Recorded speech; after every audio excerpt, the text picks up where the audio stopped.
Can you see me? Oh, I can see you.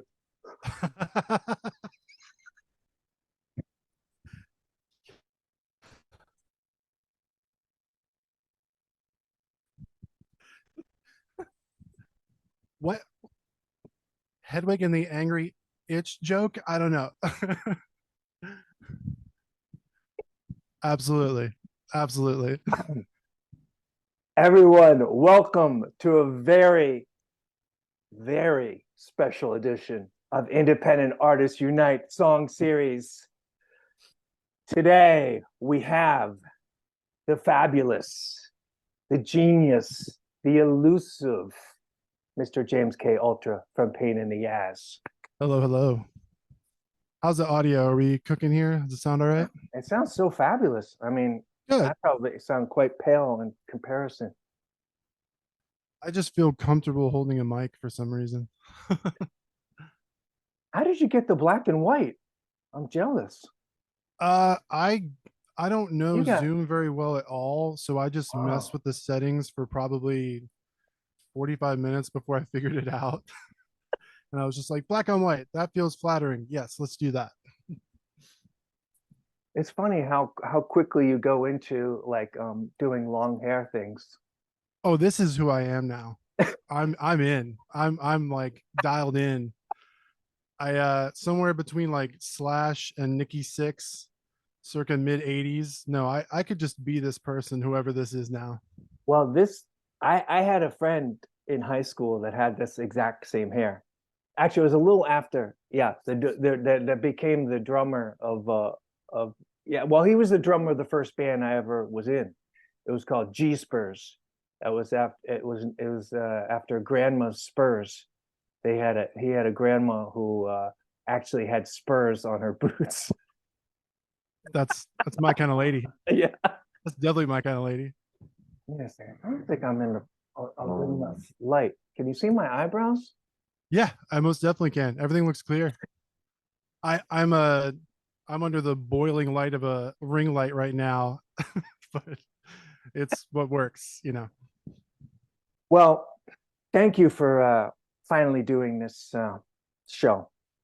My pleasure, my friend. There's been a lot of underground, people have been cheering me on. Get him on, via Really? yeah Instagram messages. So this is the fulfillment of a lot of desire, not just mine. But It's going to be a surprise when they find out I'm a goofy human being. and it almost didn't work technically because now I've had to hook up the the Wi-Fi through my phone. For some reason, the Wi-Fi was not working this morning. So I hope, I doing a hotspot. Yeah. yeah, I'm hotspotting it. Yeah. Um, so as people have seen, you've been relaying a bit of your past that you really came up through the hardcore community. That was your first experience in bands and stuff, right? Yeah, probably just out of that was what was happening. But I was always into heavy music, like the late 90s. Even I had a big baggy pants new metal phase, if you will. Oh, okay. And yeah, those kind of, your Corn, your bands of that Oh, ilk. yeah. And I mean, it's not like it's my favorite. I don't have anything against it now, but it's what MTV was really pushing around that time in like the late Mm. 90s. So anything that sounded like somebody was angry and the music was really dynamic and heavy, I was just drawn towards that. And the closest thing I found was hardcore. Like that was like the upgrade from new metal for me. I was like, all right, this is a little bit faster, a little bit heavier. And then actually it was through my youth group, my Christian youth group. Somebody, I was wearing a Corn shirt and some guy was like, you like that band? Kind of implying that they're not that heavy. And he gave me Ah, a cassette mixtape of like actually a bunch of Christian bands like Zayo and Living Sacrifice and stuff. And it is heavier. It is quite heavy music, paradoxically. yeah. And That's that so was just kind of that's my, so interesting that those little factions exist. in that movement. I just for the wow factor, I like to be like, hey, you want to hear the heaviest Christian band ever? But this was like late 90s were very like, do you know where your kids are? Like very Mhm. satanic panic. So I Yeah. was just trying to listen to some heavy tunes and my parents not like ground me or like my mom burnt one of my CDs growing up. Like she's chill now, but Oh, very awesome. just a very conservative upbringing Yeah. in the super early years. So that was kind of my pathway into heavy music, and that's just what made sense to me for a long time. But uh, I mean, my first favorite bands were like actually like Tears for Fears and NXS. It's just Okay. the rebellious sort of, again, MTV was like listen to new metal in like 1998, you know, Yeah. they were really pushing it. So Yeah, that's that true. was Yeah. kind of, so it didn't take long to kind of get back into uh I guess for lack of a better term, like new wave, you know. Mhm. Yeah, it's amazing how supportive that community is because my nephew was into the whole straight edge thing. He had a band and they were Big all part of my straight edge. upbringing. And they were the community, it was like meanwhile I'm in New York, that from the outside many would consider a live music haven, but meanwhile I'm bribing people to try to come to my shows, and he's like I'm I'm thinking about maybe we'll do a show, and it's like an army comes. Okay, let's go. New York Um, hardcore is like legendary, honestly. yeah, uh it's amazing, and they don't, and still, I mean, the band tried to break up like 10 times, and still they're like, oh, I think we may do a reunion show, hundreds of people, and it could be was like 20 it's like years later incredible, yeah, and they'll assemble. Yeah, crazy. All right, hardcore is so just a really interesting thing because it's unmatched for like the live thing, and mm, they don't care as much about perfection. You know, there's not a lot of live production, if you know what I no, mean. But yeah, yeah. it's the energy live is unmatched. I still have a big soft spot for it. Yeah, it's interesting because yeah, there's not the I'm getting some hair in my mouth. There's I'm fighting hair in my mouth all the way. Yeah, this wig life, it's tough. the yeah, but it's interesting that you then went, yeah, because in that community it's kind of like look the other way and really kind of go for the energy, and then you got into sound engineering where you became so precise about what you uh, uh, I mean, you're so precise about your art when it comes to mixing. Yeah, hardcore is and was notoriously rough around the edges, like production wise. Mm, These days, there's like metalcore, hardcore, death metal bands, and the production is like almost too much, almost too glossy for heavy mm, music. yeah, So I've watched that genre grow over the last like 20 years, and but yeah, the attitude I have towards uh, pop, synth pop, post punk, very different, very different because it's not as loud guitar centered. I guess I don't know. It's a different mindset for me when I approach it. yeah. But it's interesting though, because I think you put that energy into it, just going back and forth so much on songs like we've done now. We've done like 5 songs together because it reminds me of this phrase that you say, I want to dirty this up a little bit. So it's like you're not putting like really harsh guitars on, but there's some sonic idea in your head of dirtying things up and making it a little more dangerous sounding. 100%. I think I mix pop music as if it were a death metal song. Like something about the heavy. My ears get bored, and I'm just like, Mm, ugh, what can we do to like make this more exciting? And there's a million ways you can do that through saturation or compression or whatever you got to do to make it sound like, just keep your interest from like 10 seconds to another 10 seconds, like just keep the listener engaged. I think about that all the time, and I do think a lot of my tricks are stuff that was more utilized in heavy music for sure. Absolutely. Yeah. I just realized something. Am I like impersonating Lynette from Bestial Mouths? I didn't do it on purpose. Oh, by the way, I I mean, just I idolize her. I just rewatched that episode, and Yeah, she uh designed for Massimo for Target, and I was like, I bought some of those clothes. right. Thanks for the longer 2010s t-shirts. Appreciate that. Much love. All right, so we better get into the music here because first we wanted to do a little bit about I know you know I know. Sounds And you good. were when you were talking about this with me, you're like you kind of were like, I want to do something a bit more fun, a bit that people can dance to. You wanted to let step out of the kind of shadows of oh, I'm sad and my life sucks kind of I didn't step that far. I might have we stepped. never do. We never do. I did the hokey pokey, I believe. I put my foot out and foot in. Yeah.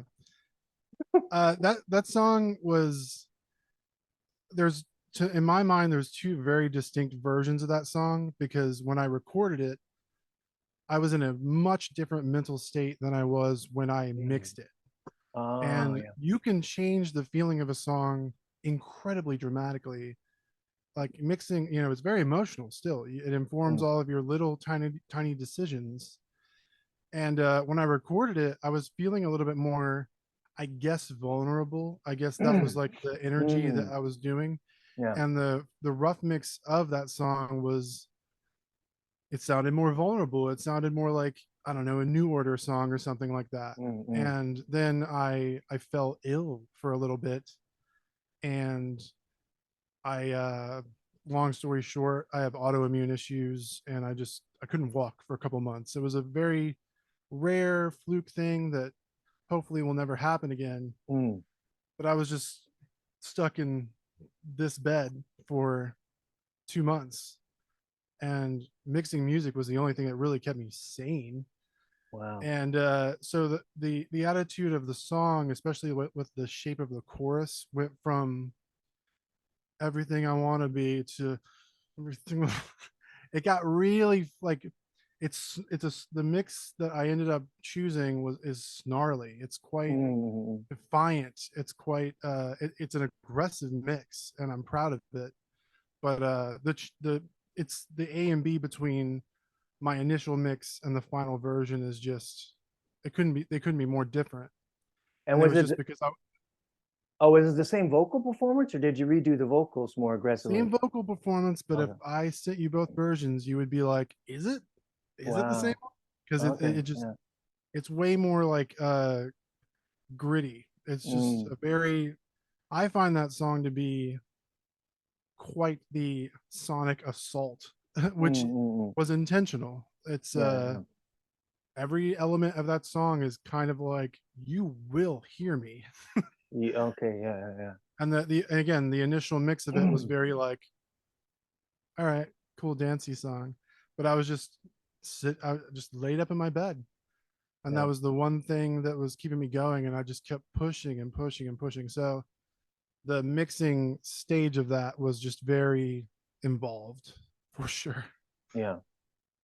It's so interesting because I didn't really quite think about the fact that when we first started talking and getting to know each other, that you were really so sick and down and kind of maybe you were just in this kind of vulnerable state. I don't know, which because I identify with. I said right because when you said, "Oh, I suffer from this and this," and then I was like, "Oh yeah, I died."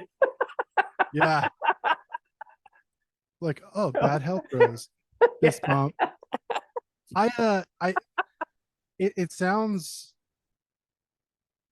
there's something in me that wants to like detract from me ever sounding vulnerable. Mm, And I think that humor is a coping mechanism for me. yeah. I'm a Well, silly for me bitch. too. What am I gonna do? Yeah. What are you Yeah, gonna do? It's either laugh or I'm cry. amen to that.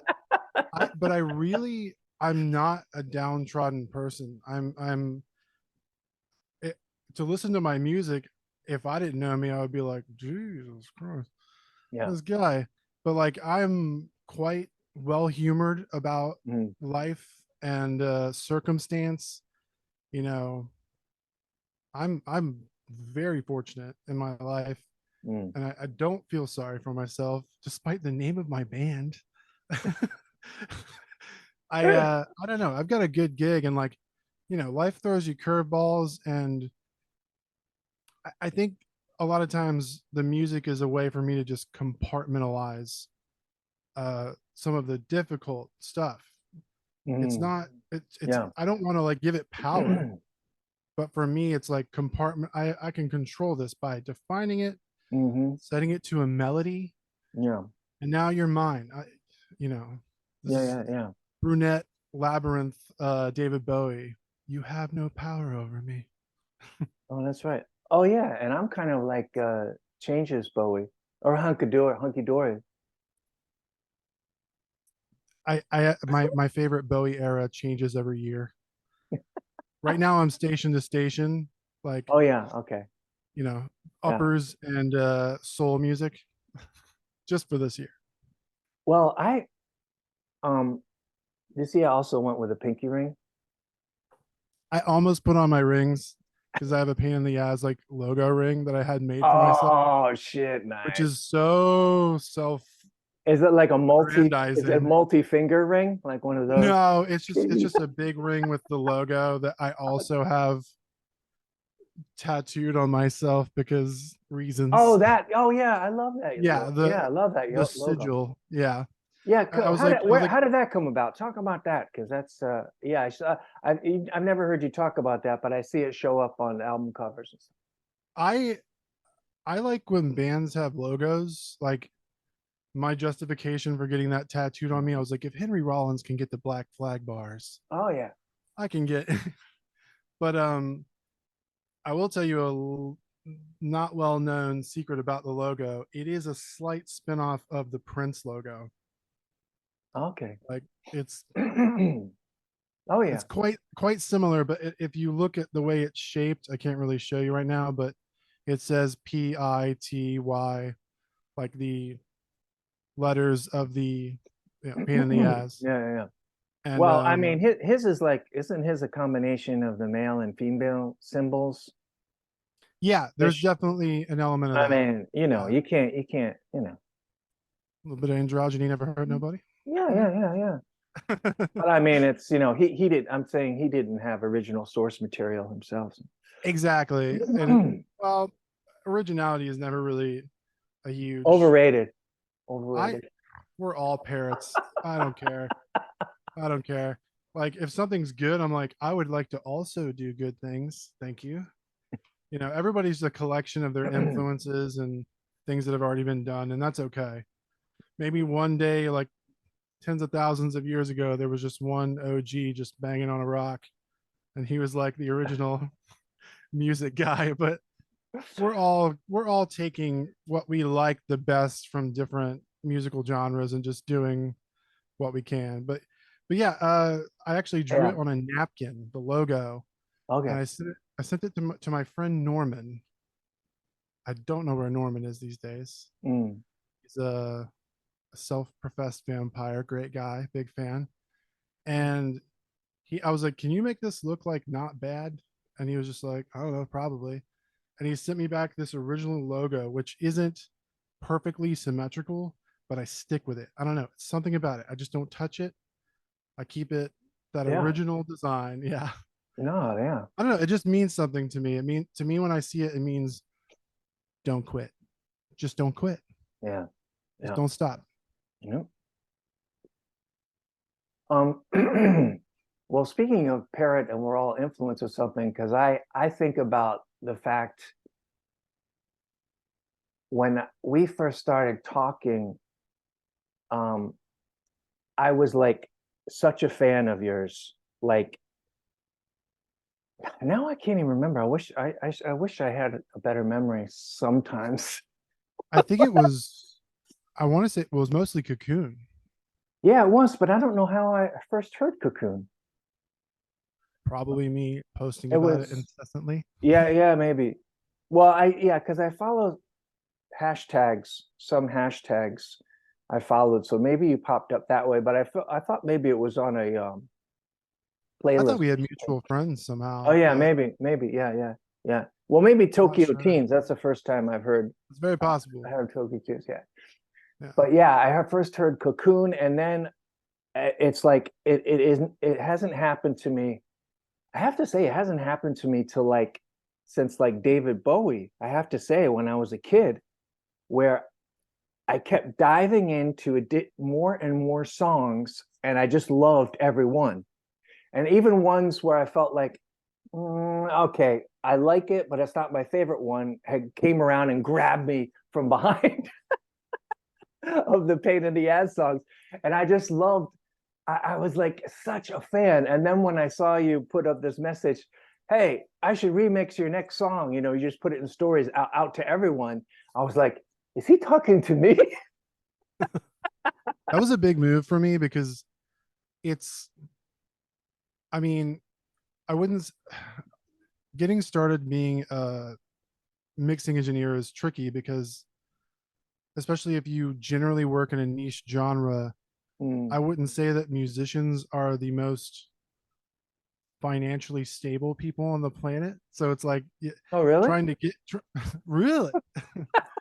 So, like, but I don't really, it's not, it's not anything anywhere near close to my number one, goal is Yeah, yeah. financial, but like, But I would like some to, compensation is I, my goal is to make that my permanent career yeah. for the rest of my life. That's how serious I feel about it.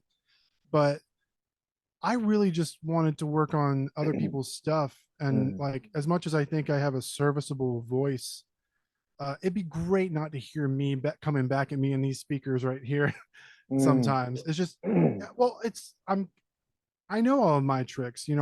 I write songs in a certain way, and when I am dissecting somebody else's material, I'm like, I see what they did there. I have moments like that all the time, and I learn things and I glean things, and they glean mm, things from me. And I did a couple remixes just very casually, and I was just like, oh, I like doing that. I feel confident about working on other people's stuff. mm. And that had been quite a while before I even started talking to you. Yeah. And it's been in the last 6 months where I've been like, I'm a mixing engineer for hire. That's what we're doing. Like maybe Oh, even a okay. year ago. Oh, I And didn't even know that. I thought you were doing it for like a decade or something. I started mixing with, I did. I have. But like Mm. when you But are, no, like putting it out there kind of thing. well, it's like there's always that hurdle of the title of a mixing engineer. Oh, yeah. People it's same thing with a music producer. It's like, what does that Yeah. mean? Really, it just means that I call myself that, and hopefully you like my back catalog.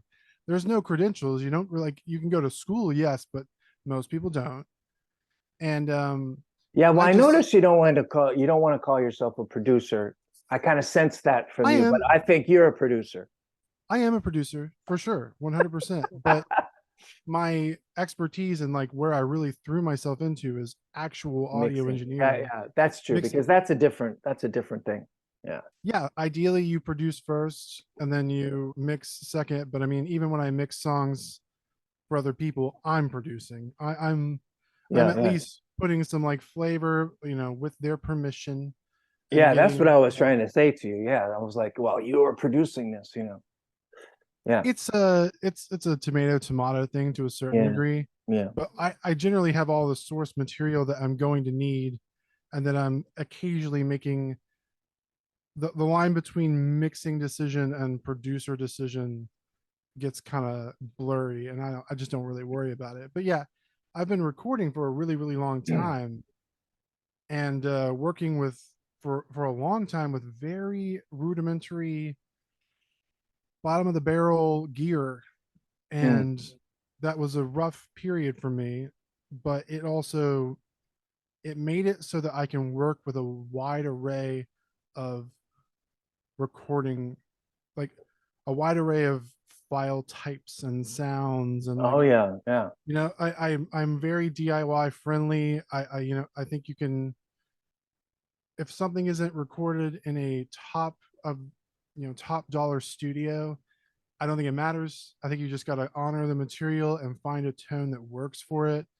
So Yeah, I mean, well, I have to tell you a story. I don't even know if I told you this, but I well, that's been great for me, of course, because I do all the what I would call demos now, now that I met you in GarageBand. I've done them too. Yeah. But you use many, you use many of the tracks in GarageBand, and yeah, and I love that about you, that you just kind of take what's there and explode it from there, because that was a perfect match for me, because I have a friend from back in the day, and well, if I say she and explain some people, you'll be able to figure out who it was, or some people will be. But she's produced like Debbie Harry, Blondie, um, a lot of other big name acts. And she was like, when I started doing stuff in GarageBand, she's like, "Hey, we should make a record." Well, I can't afford it. I'm doing stuff in GarageBand. No, you can't do that. What do you mean you can't do it? I'm doing it. No, but you can't, you can't send it to anybody. You can't put it out there. You can't put GarageBand out there. It's not mastered. Fuck You can't do this. Yeah, that.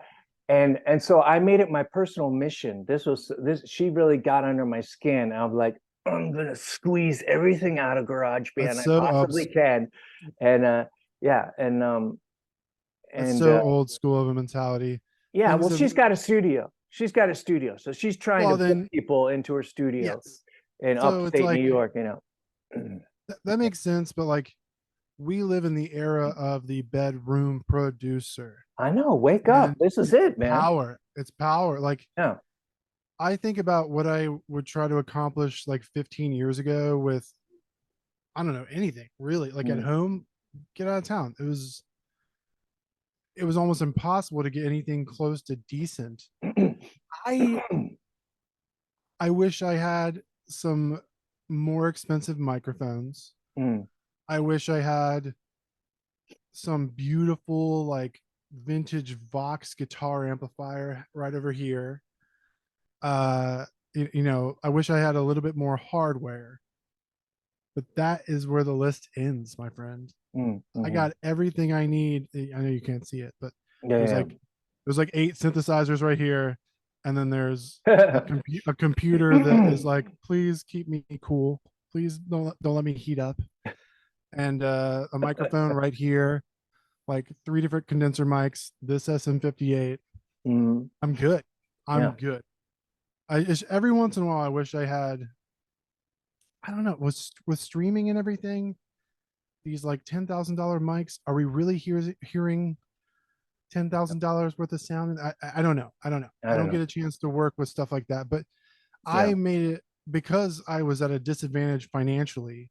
Mhm. I made it a point to be very DIY friendly, Mm. and I will never stop doing that. I think it's amazing how much you can maximize even the most DIY of recordings. Yeah. The aim, I find the A and B between what I can do to something that was recorded in maybe not the most perfect way is even more dramatic Yeah. than I, there's so many opinions when it comes to mixing music and stuff like that and music production, but like these Grammy award winning guys, like Mm. the tracks that they're working with are flawlessly recorded. Like I dare you to mess that up, bro. I dare you to mess that up. Yeah.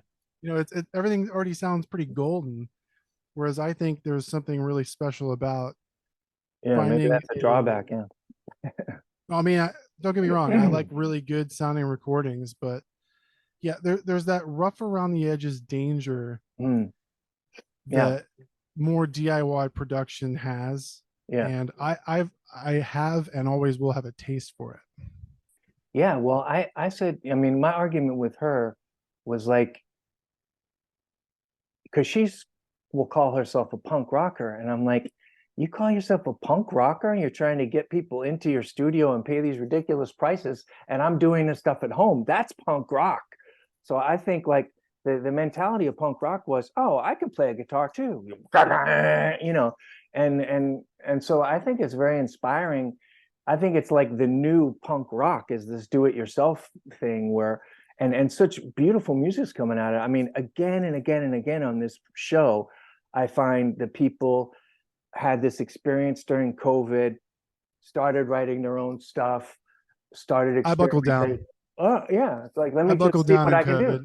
Yeah. Yeah. I buckled down in terms of calling myself an engineer. Mm. That's pretty much when it happened. Yeah, yeah, I yeah, spent about 6 months or so in 2020 after everything went to shit. yeah, And I was like, I'm gonna try to mix other people's stuff.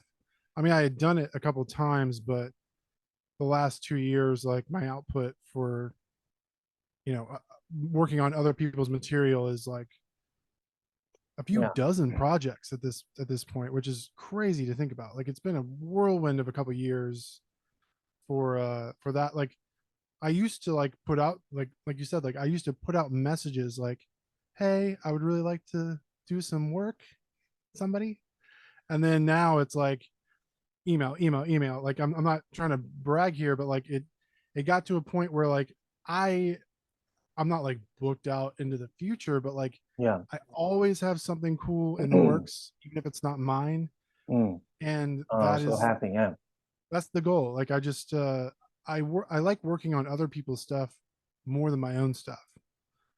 It just usually I'm thrown a curveball creatively or artistically, and I can glean more from it rather than just listening to my own damn voice for 4 or 5 hours a day. It's just Speaking of I'm which, this is the normal time that a show would be over.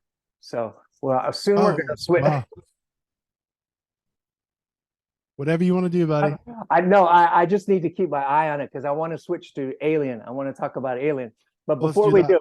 before we do, I want to say that one thing that is um, kind of crazy about you as a mixing engineer and slash producer is that like I would think for me, if I were to do that for someone, I would be afraid that I would make everyone sound the same. But you really like take what's there and bring out even more of the artist that you're working with and you just flow with it. And so it's just like I mean all of your stuff sounds great that you produce. I've heard quite a few acts now that you produce, songs that you produce for different people, but it really sounds different. I have my parlor tricks. Don't get me wrong, but there is if you really like listen to it all, you'll hear this like kind of signature top end to it. I'm kind of Mm. addicted to that. Yeah. There's low end tricks that I use. You know, there is a common denominator, but there's definitely about four, maybe even five different types of artists that I work with. Some are closer to what I do. Like I feel like you're closer to what I do musically. And then I have some that are a little bit more like rock, and you really have to pull away from the digital elements and you have to let it be a little bit warmer. And there's Mm. plenty of, tricks to make things sound a little bit A little more live kind of older, part. Yeah. analog. Yeah, exactly. Yeah, room sounds that kind of like let's go ahead and mention Kid Barrett, by the way. Yeah, yeah, his new one. Yeah, yeah. Crazy. My Yeah. guy, my guy. Yeah, yeah, We have like if we had to mention all of our amazing friends, we'd be here all day. But yeah. uh, Yeah. him and I, like sometimes he gets a little bit more like rock about it, Hmm. and we will. I'm like, let's think about room sound. Let's think about if you know who Steve Albini, the producer and engineer, is. Yeah, yeah. Yeah, Big Black, and he did Nirvana stuff. Hmm. You go into that realm. Like I've kind of got different modes that I go into. I'm like, all right, are we going Nine Inch Nails mode? Are we going like 90s sort of like Butch Vig who did Nevermind? Yeah. That's a whole mode to me. Are we going more like clean, crispy, like Pet Shop Boys synth pop? Like Mm. I have different mindsets, and what I do is informed by the artist's goals. So actually, I'm really relieved to hear that it all doesn't sound the same. Yeah. Well, I mean, especially I've been privileged being an insider that I've heard the new Kid Barrett that's coming out on Friday the 13th, or at It's least a version of it. And that is like super exciting, definitely on the Steve Albini side of things. that was exactly my goal, and I could not be happier with that. I gotta tell you, I could not be happier with the mix on that. Yeah, yeah. I That was probably the shortest mix session I've done in ages. There's a fly Wow. terrorizing me. Um, I live in the swamp, man. At least My it's not back. a mosquito. No, there's not. I don't know why there's not much of the mosquitoes here, but my Yeah. back porch is like they're right in my face. Okay. My back porch is like 75% spiders. It's just assembled of spiders. But yeah, that he never ceases to surprise me. Mm. He'll send me a demo, and I'm just like, "What have you been listening to, man? This Yeah. is wild." I'm so glad No. you said the Albini thing though, because I was really channeling that sort of, you know, how Albini has that sort of room sound, very Mm-hmm. naturalistic. Yeah, yeah, yeah. That couldn't be further away from what we do, really. Right, right, right, But right. Yeah. but that's not what we're channeling. Yeah. We like more of the clean kind of, you know, electronic thing, but you know, Yeah. Well, with I loud mean, guitars, it's yeah, different. yeah.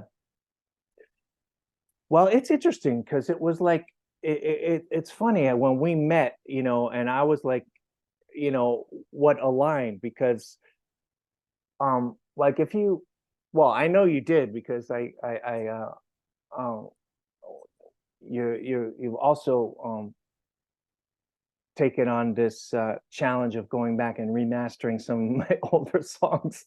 That I But have. it was really interesting because when I made what I gave to you was just the most popular songs I had, whatever did the best streaming. And you were what seemed to me very quick to pick out ones that fell into this more of a synth pop category. And then I was like, oh, that's who I am. Because I was like doing these experiments and just seeing what I can get out of GarageBand, and of course I love new wave and all the the post punk like Bauhaus and Joy Division and all these kind of things, and Japan and Fad Gadget and stuff. But it was like Japan's super underrated. yeah, yeah, yeah, yeah. Oh, don't get me started. Don't get me started.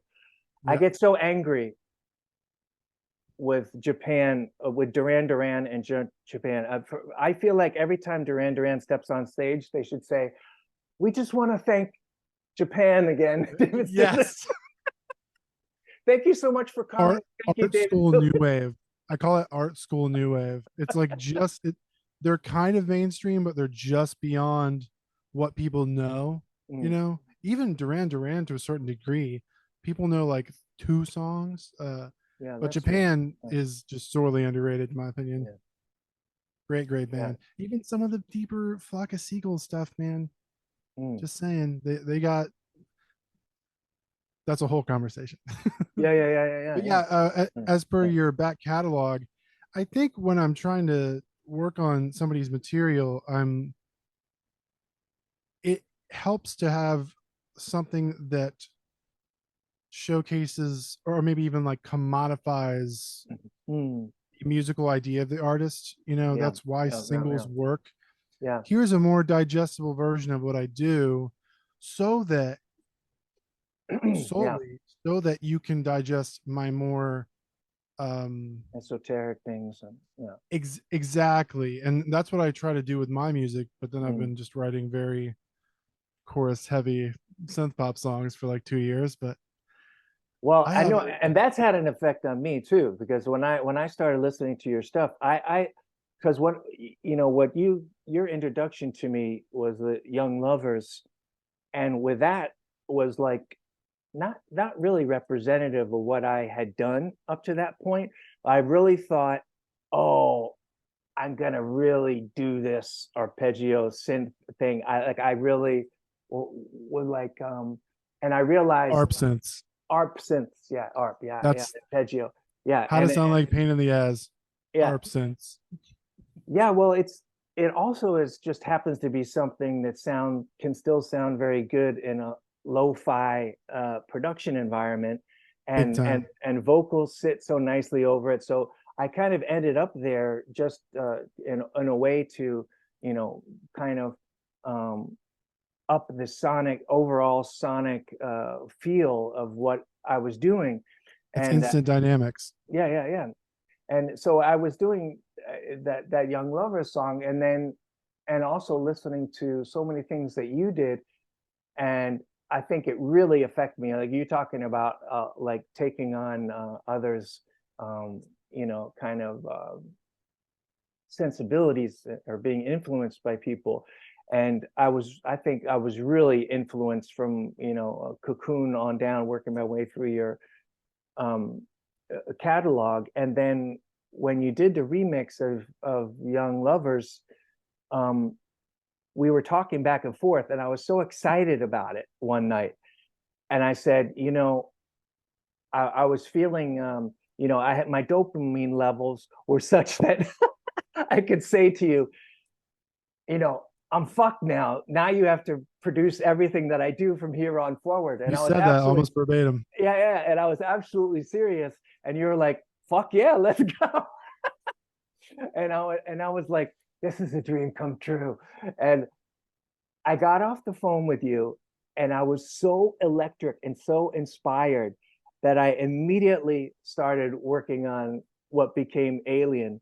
And this song came together in like 15 minutes. And I sent it to you the next day, I think. I said, oh, what do you think of this?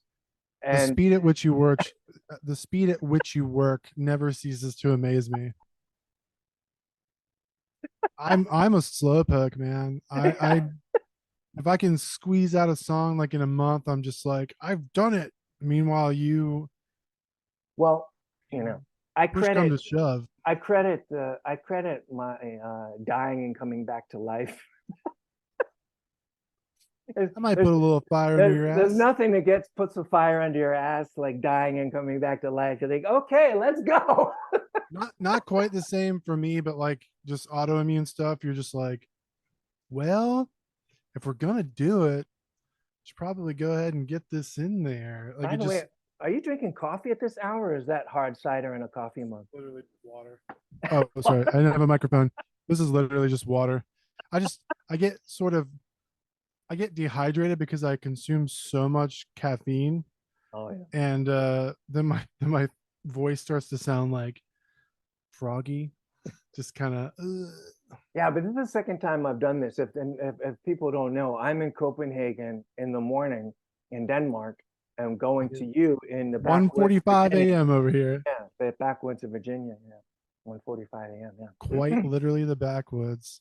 No, I'm just trying to stay hydrated because like I talk so much every damn day, Mm. and I'll hear myself back, and I'm just like, that's rough on the ears. I get dehydrated. I'm also a fan of nicotine, so that doesn't really help. I'm just Yeah, always fighting dehydration, yeah, always fighting it. yeah. Well, yeah, as is the planet. In some parts, in some parts flooding, of course. Um, but yeah, I had the idea to do this EP that was all alien themed. I remember that. And then along the way, it was like I also learned from you, you know, maybe you should put out a single every 4 to 6 weeks, you know, and not, you know, be putting out an album every 3 weeks. Don't get me wrong, I respect the hustle, but like I'm just like, even to get with people's shorter attention spans, even to get them to Oh yeah. listen to one song from me a month, and I'm so happy, you know. Yeah.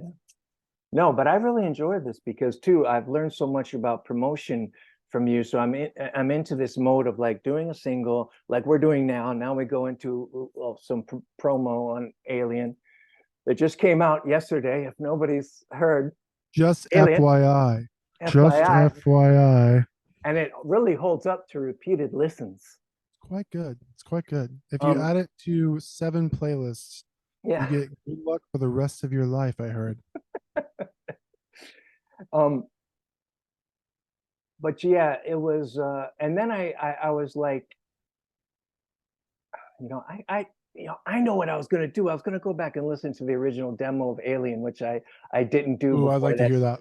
But it was oh, I know what it was. It was one of these things where I did the verse and did a little bit of chorus music and went back for the second verse, and the chorus didn't even come in until the outro. That is correct. Yeah. We completely And restructured it. yeah. And not only that, you did this brilliant thing because I said, well, do you want to sing on it? You know, because I love your voice so much. And I thought it would be so Thanks, cool man. to get your voice. I mean, I really, really love your voice. I love the whole style, the whole everything about it. You know, I can really listen Aloof to your and voice all day. monotone. Well, I I know, don't I know. know, I don't know. I I know don't where I know. sit. I know where I Maybe. sit. Yeah, but I hear a lot in there. I hear a lot in there, I think. Maybe it's I don't know if it's from no, I don't think it is from knowing you because even when I heard Cocoon, yeah, it is that style, but it's like it's a It's little bit oddly like pronounced for how not much of a push I'm putting behind it. I think that's the big yeah, thing. yeah. I mean, it's like I've never said this to you before, so I hope it doesn't offend you, but it doesn't remind me of this, but it's the idea of like Morrissey, who turned out to be a real twit, but personally, but is like If you could just not talk. yeah. But you know when I remember when I first heard the Smiths, I was like, what? He doesn't even care what he's singing about. What is he doing? It's And a it rough took a first while. impression. Yeah, it took a while to like hear what he's doing. And then I have to say, I thought this is not a very good singer for many years. And then it took me about 25 or 30 years before I was like, that's a fucking genius, right? I do think he might be operating under, well, he has Johnny Marr behind him. That fucking Oh, helps so wow. much. Yeah. Big Johnny Marr fan. But But I it just also liked, yeah, the concept reminds me of it. It's not like I don't think you sound like Morrissey, but it's a little bit I get what like you're saying. it's that you at first like maybe what you're saying, oh, it's monotone, da da da, but there's more coming through there. You know, I think just because you're feeling things and the little stylistic things that you do that I assume come quite naturally is like I so don't think about it wonderful. much. Yeah. I don't think most people do a more loose, lazy, but also breathy croon. I think Mm, those are two things that don't usually meet. that's true. Yeah. Um, Most time the crooners are a bit more like, I don't know, bigger, like Leonard Cohen kind of thing, or Yeah. I'm no Jeff Buckley. I really just try to. I think, and I do think there's a little bit of like a more older influence happening with my vocal choices, maybe, Mm, and that can sound a bit odd to some people at first, but I think that's the general experience most people have with my music is at first they're like, what's he doing? All right, that's not bad. And then you get me. mm. And then you have a what's that joke from the show Peep Show, like about Jesus and Mary Chain? If you listen to like some of the rougher Jesus and Mary Chain songs, like it's like pure feedback. But once you understand it, Mm, oh, there's a bunch of songs, there's a huge discography for you to check out. But similar to maybe Smiths or bands like that, yeah, there's mm. definitely a very specific thing going on that I think the first 10 seconds with my music can like make or break a little bit in that way. Yeah. Yeah, I don't know. I don't know if it was like that with me because it was like sonically too. I was just like, ah, yeah. And then I was like, because it hit me as a whole sonic package. And then I had to like sit there and think about what is he doing here? You know, A because then I lot. was like, yeah, a lot. And even like because it's like you'll say you're maybe in the synth pop category, but then I don't Not associate that really. with I don't associate that with the wailing guitar that you can do a lot of times, Synth and pop like is this like like a wall of temporary sound home base. guitar. Yeah. I use different genres. I'm just like, Yeah. sure, I'm doing that genre, whatever you say, Mr. Nice Person. But there's a maximalism to it, but I don't mean that to congratulate myself. The songs are quite simple. Mm, We're talking like Ramones level simple. That's what I like. mm. That's what speaks to me. But within that simple song structure is just like, a wall of different sounds, especially when you get to a final chorus with my songs. By that point, we're dealing with a lot of sounds at once. And Yeah. that's just what I like. That's really what I like. I like to feel like engulfed by the music, just like soaked in by it. Mm. And that's why there's just my most minimalist songs aren't that. Yeah. Because I just want to be washed over with the sound. That's what I like, you Yeah, know. yeah. Yeah, I mean, similarly with Alien, it was like such a simple thing in demo form, and now you listen to it and think, what the fuck? There's layers in that song that I forget about. And then I'm like, oh, but you're just tucked back doing Yeah, something. yeah, Even the guitars are not ultra prominent, but they're just kind of doing their job, kind of supporting the chorus, especially. yeah. And You if don't and miss the drums. The drums are in there. oh yeah. And well, there was a few of like many interesting, funny things about that song. One was that I put that drum that starts off the song, the click. I was just putting as a placeholder because I thought I I had want a them to feeling that do. was the case. I didn't I know thought, that. I didn't know that. The it yeah, sounds like dum dum a, dum. works for me, baby. I thought I want to have something super cool there, some background thing, and I know you could do all that stuff. I thought I'm just going to put a placeholder in there, and then you kept it, and I was like, maybe I shouldn't even mention it because maybe he thinks I'm cool that I started it like I'll that. tell you why I kept it because I liked the contrast of how crunchy those sounds were to how big and boomy the next section's drums were. The contrast to me sounded really cool. I'm a big proponent of if it's not broken, don't fix it in a mix. Yeah. You There's are, yeah, no reason to start like yeah. I, You're a I work with real so many artist with that. clients. Yeah. Well, so many people second guess their performances, and I'm just like, I'm sorry if you Mm. even sometimes if you just get quite good, I'm like, keep it. There's so much perfectionism in what we do, and it is a spoiler of artistic intent. You know what? Maybe that's why one reason why we work together so well because that's one thing that really I noticed was a gift from when I had this heart attack to now is I don't second guess anything. I just do it and boom. And so Second guessing is the enemy. yeah, I didn't think about the fact that we had that in common. Yeah. So we just go back very quickly with each other and also open-mindedness, you know. I'm just Abs- like, if you have an idea, oh yeah, absolutely. let's Or hear it. yeah, Let's and hear it. you're yeah, the same thing. So it's just it's so easy and wonderful. The But thing about mixing is that you kind of have to commit to your decisions as you go. If mm, you're, I think it's the same thing with recording and writing. If you're shaky about everything mm, as you go along, it translates into yeah, your final product. If yeah. you're if you're a little bit of reckless abandon goes a long way, I think. It puts a little bit of Yeah. danger into it, but Yeah. particularly with mixing. Yeah.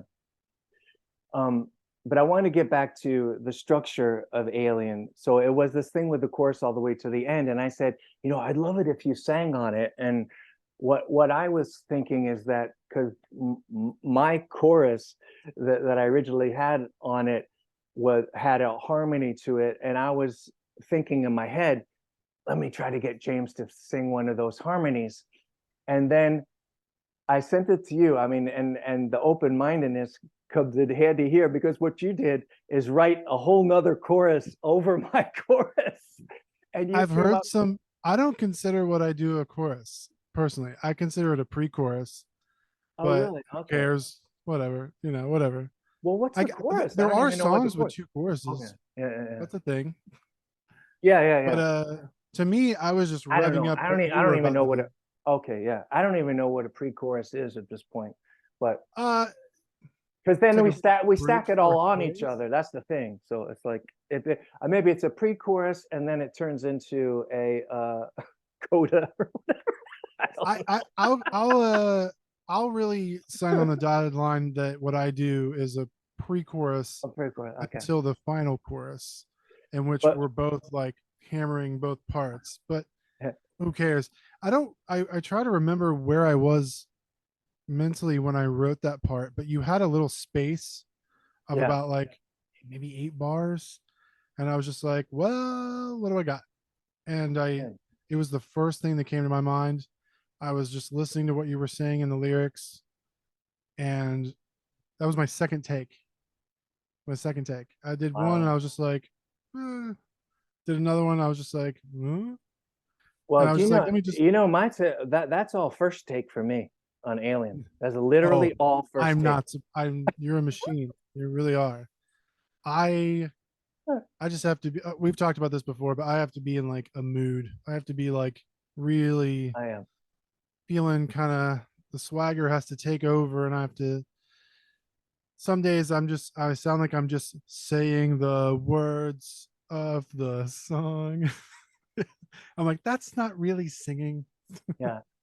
Well, this But this one in particular, your pre-chorus idea, it reminds me, and this is not to say where Lennon and McCartney, but it reminds me of what Paul McCartney says, where he can be a little um candyish, with a chorus, or be more in that pop mode, and I feel like I'm like that too. And then Lennon came in with the a little more of a satiric thing, or a different angle on what the chorus was. contrast, Yeah, the all about contrast. contrast. Yeah, and You you really sound did that bigger with that. because Yeah. I don't sound so big.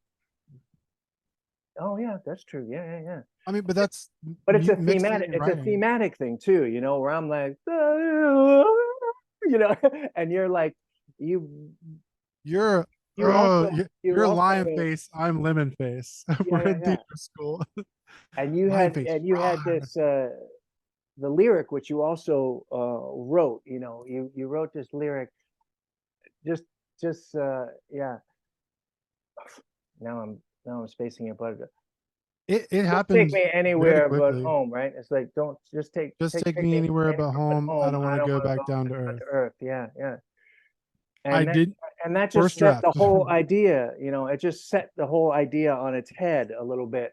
And I was like, when I heard that back, I mean, you can imagine it was one of those moments where I sent you this thing and you sent it back and had this whole part on it, and you're like, I don't know, do you like it? I'm not sure. Tell me if you like it. And I was like, In and an then, odd way, it sort of dumbs down everything you're saying in the song. oh, I And don't think so. I think well, it enriches it. I And guess dumbs down then is we not the right. started throwing things at each other. It You know, encapsulates the vibe of the song in like one line, like, yeah, "Ugh, Earth." yeah, yeah, yeah, yeah, yeah, yeah. Yeah, I Yeah. And I just didn't question it. I there wasn't a lot of hesitation with that. I even with recording that and arranging the song, I think we had a couple different sessions where we had to re-talk about the arrangement, like make sure we were both on the same page. But even with that, it worked very quickly. mm, It was very fluid. you We know, didn't question ourselves. We just let the song be what it's going to be, which is the best thing you can do. yeah. Because Like if you start really nitpicking a song, it's going to fall apart. It's a house of straw. That's the way it goes artistically. And Yeah. I think sometimes you're rewarded for just let's let's be crazy people and believe in ourselves and get this thing done. Well, now, but I Yes. love it. That's the thing. I mean, we were talking yesterday. I don't know, it'd be interesting to see if people love it or not. And I was like, well, yeah, but I fucking love it. I'm a big fan. I've like the So nerd who I knows? am, Who knows? Who I've knows? checked it on all the different streaming platforms. I'm like, Yeah. that's good. That's good. I I think it's very interesting and I think it has a lot of originality to it. And it's very cinematic, which is kind of Yeah. that's my thing. It feels like soundtrack music, and that's Yeah, I'm what there. I I'm love. right there with you. Yeah, me too. I'm right there with you. Yeah. But yeah, and then this thing of like I'm just so amazed by what happens in the collaborative process because I have been like alone, for so long, Same. working on music.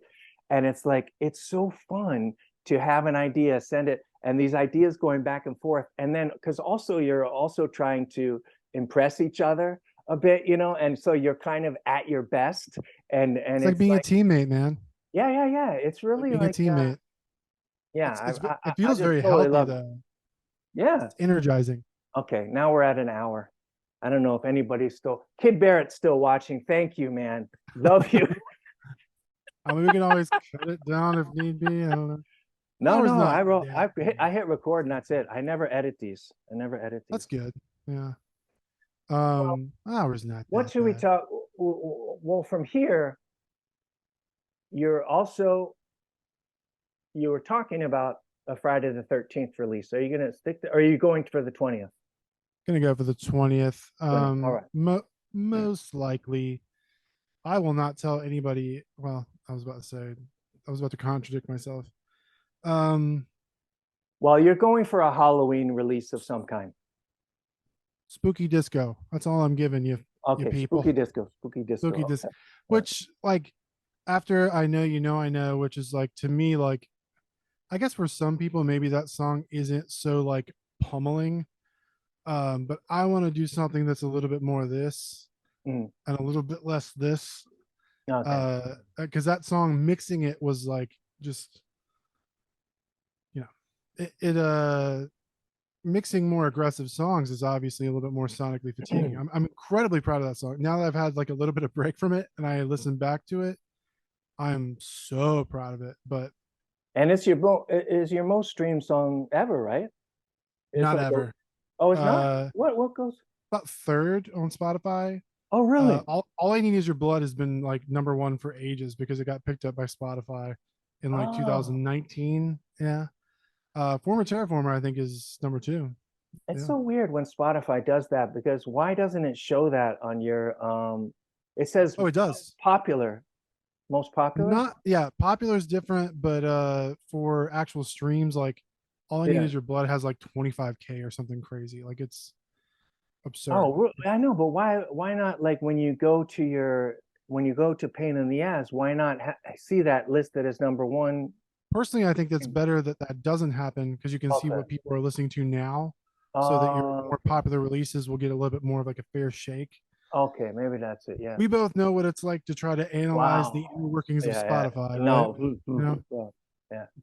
Okay. Oh, wow. we love Interesting. you, Okay. Spotify. Well, anyway, it's done very well. I know you know. I know. Yeah, That's I couldn't be happier with it. It's only 3 weeks out, yeah. so I'm really, really happy. So yeah, I'll probably have one more like solo single for the year, and then if Okay. some other unmentioned projects get done, possibly those might Okay. come out in November, but we'll see. Okay. All right. And all right. So then you're going for the 20th, and then I'm going to go for the 20th too for Hell yeah. our next song that you produced that also Which is came together ridiculously. very good. Yeah. Big fan. I'm So really so yeah, really like that one. we have like 5 songs done, right, or something like that. I don't know. I think at least, to be honest with you, And it's hard to it's say been because there's crazy. remasters, like, Oh yeah, yeah, yeah, yeah. yeah. But anyway, I love you I love you more than words can say. It's been more such a than words. It's all you. Is that extreme? That's extreme, right? extreme. Yeah, yeah, yeah, Gary Sharon, the most underrated Van Halen vocalist. yeah. And Yeah. oh, no, I can't remember. Oh, Nino Betancourt. Is that Yeah. how like a resurgence of like he's the new Eddie Van Halen now? He's like taking the crown. Basically, I'm not a big like shredder guitar guy, but like I'll watch some shredding, you know. Yeah. Okay, obviously we can talk all day. So Yep, yep, yep, yeah, yep. thank you so much for doing I love you, this. man. It's a Love you pleasure. too, and love your music, love your mixing, love your producing, and just thank you for being you. And long may ye reign. Long live pity. Long Yeah. live pity. Thanks, man. I love you too. You're the best. I'll talk to you after this.